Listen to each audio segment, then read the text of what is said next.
Welcome back to another one of my episodes. I'm glad you could join me. Today we're going to be getting a little bit dark, not just my room, the lighting in here, but actually some UX UI dark mode. I'm going to be discussing the good, the bad, and the ouch, my eye, in terms of dark mode wise. So that was my first YouTube joke and it's obviously a fail, but whatever. I want to mention in terms of dark mode, I'm a person a little bit biased because I've always loved dark mode.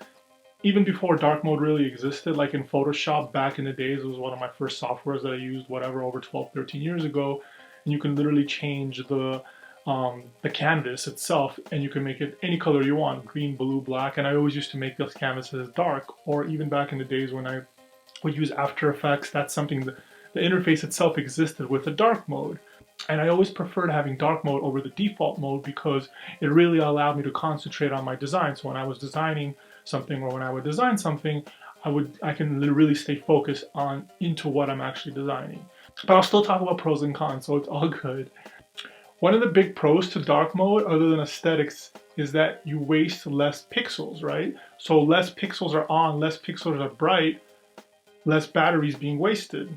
And that's a very big pro. It's important to design responsibly. What I mean by that is you want to have enough contrast, but not too much contrast. When you're using pure black and pure white, that could be very, very harsh, especially on top of each other.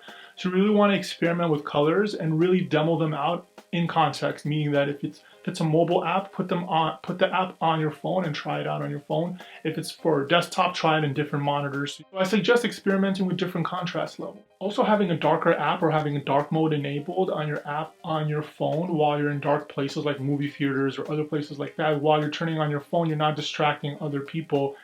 You're not basically turning on your phone and it's like a whole flashlight, which can be pretty distracting to the people surrounding you at those points. At the same time, as I mentioned earlier, you want to be careful with how you use dark mode and make sure that there's enough contrast. In some situations, it might not be so good to use dark mode, like if you know your app or product is going to be used outside a lot. So now what I'll do is I'll take a few minutes and show you a few apps and websites that I found that demonstrate dark mode in a pretty good way. Let's take a look.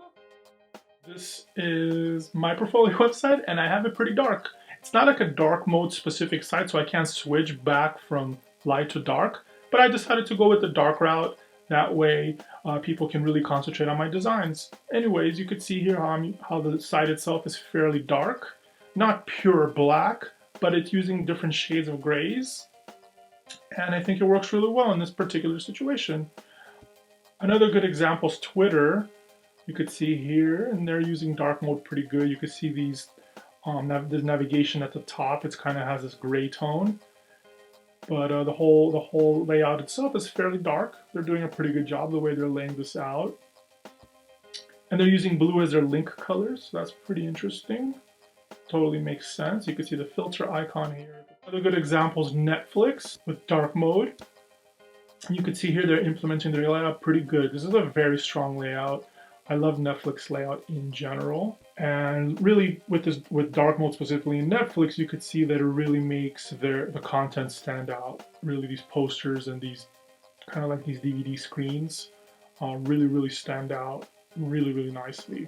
They did a great job with this layout, and it's a very good demonstration of utilizing dark mode. USA is another example that I wanted to show you guys. This is a situation where they're using dark mode on some areas and some areas not so much. So you could see here that this interface is using like a grayish kind of color, or like kind of a blurry see-through situation going on here. And then if I go to the live section, if I go to the live part, you could see that it kind of loads more of a dark UI. So there are applications that do this as well, that they use some parts are more like dark mode and other parts are kind of more standardized normal layout. And USA is doing a pretty good job with their layout as well in general. I feel like there's a little bit of a Netflix influence here, but that's kind of my opinion.